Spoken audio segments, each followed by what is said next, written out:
Hello Virgo, and welcome to Somewhere in Between, your 2024 plus astrology reading from Planet Waves. I'm Eric Francis, your astrologer for the next hour. Thank you for joining me here in the Astrology Chalet in Rosendale, New York.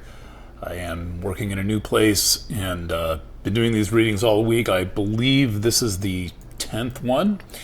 In the written readings as well, I got to Virgo and Libra at the very end, and as a result, I think they were both about 6,500 to 7,000 word readings. I'm not supposed to have more to say as they go on, but the charts are really interesting, and the way that your chart pans out is especially interesting. And look, the bottom line theme of Virgo astrology for 2024 and really 24 plus is your independence of thought, your independence of your value system, and relating to the world in the words of Erica Jong, not as half of a relationship, but as a whole person.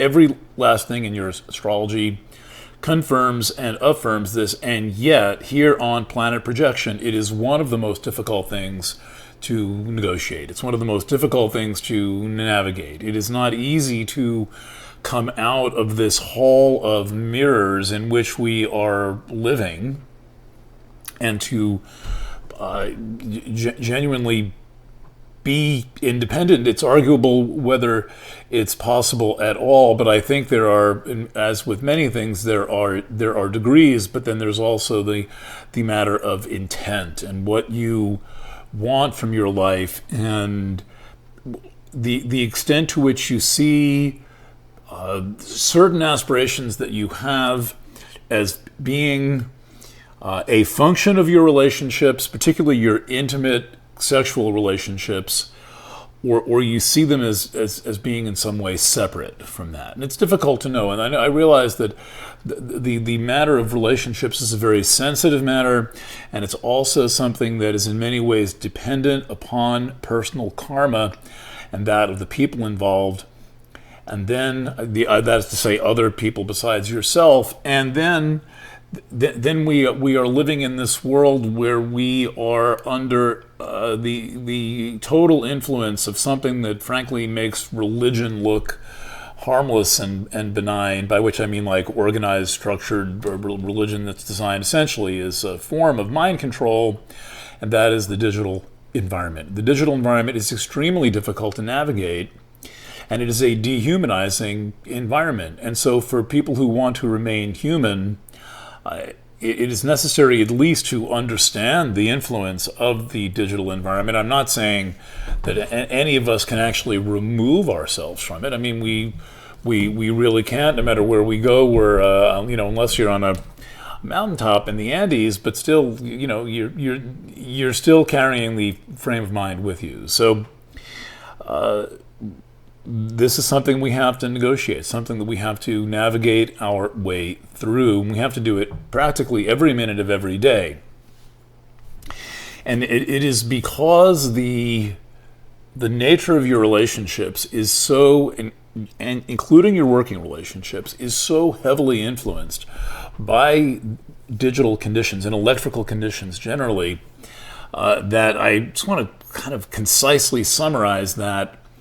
And the bottom line is that that what I'm calling digital conditions are part of the dominant environment in which we live, and the environment shapes everything that we go through. There's no way to not be shaped in some way by the environment. There can be the nature versus nurture debate, but no one can deny that the experience of the environment has an influence, and that people are not, you can't just hit the genetic lottery and be fine. One way or the other, your environment's going to shape you.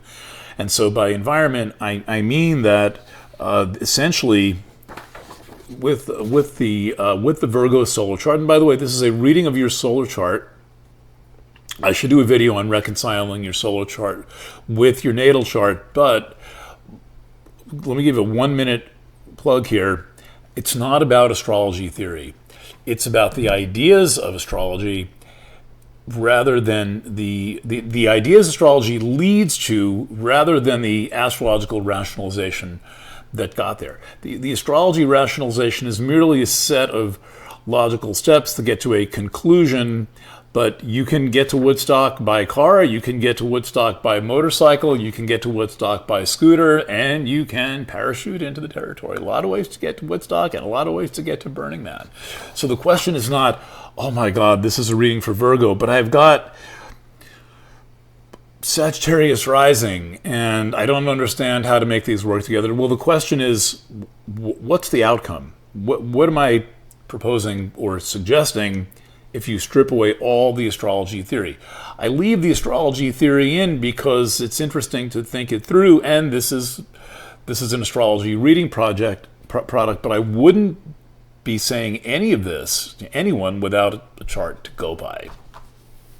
So, that again said, let's take a look at an important fact of your solar chart. And the solar chart, remember, is the chart of the sign and not the person.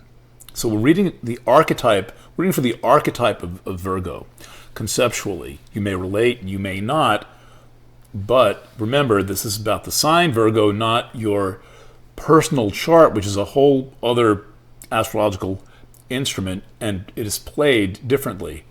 For example, I would never talk about someone's chart for an hour and 15 minutes, but I can talk about a solar chart for an hour and 15 minutes, and one of the benefits is, if you don't like what I say, you can say, well, it wasn't really my chart anyway.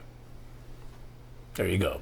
So, however, I'm continuing to advance my theory of Virgo in this reading, and now it's the theory of Virgo under digital conditions.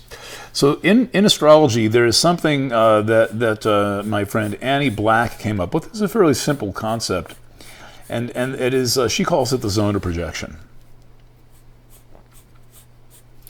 And the zone of projection, pardon me, I'm just coloring. The zone of projection is essentially a section of the western quadrant of the chart. So if you see here, in the solar chart, we start with Virgo as the reference sign. Any sign can be the reference sign. It all depends on what you're doing with astrology. You can set the moon as the reference sign, you can set Mars as the reference sign, you can set the sun, the ascendant, the part of fortune, the part of spirit, the part of the parent, the part of this and the part of that. So Virgo is the reference sign for the Virgo reading, and this applies to Virgo, sun, and rising in the theory of sun sign astrology. Virgo, place 1, Libra, place 2, Scorpio, place 3. The places all have their general theme, but remember, the chart is one whole complete gestalt. Sag, place 4, Capricorn, very important in Virgo, place 5. Aquarius, very important to Virgo, place 6. These are, now we're getting to things that really are more descriptive of your experience. And this orange line here, this orange line that I've drawn around the outside of the wheel, encompasses houses 5, 6, 7, and 8. Shlomiel Schmazel, House Rev Incorporated. 5, 6, 7, and 8. They are the zone of projection. They're the zone of projection because in the imaginary story known as astrology, the stick figure of a person, a figure doesn't look like you, it's just figurative, stands on the first house and looks out at the world, and much of the world they're looking out at is houses 5, 6, 7, and 8. Now we have interior experiences in there, but houses 5, 6, 7, and 8 usually describe a very dynamic relationship with the outer facets of those environments. The outer facets of those environments. So, meaning that they tend to occur exterior to our body. They occur exterior to our personal, private identity. For example, the 5th house is a place of creation, art, risk-taking. You always interact with somebody else in that sense, or with something else. So if the thing you're doing in the 5th is making art or making a sculpture, well, you created an other to work with. And in the sixth house, there is the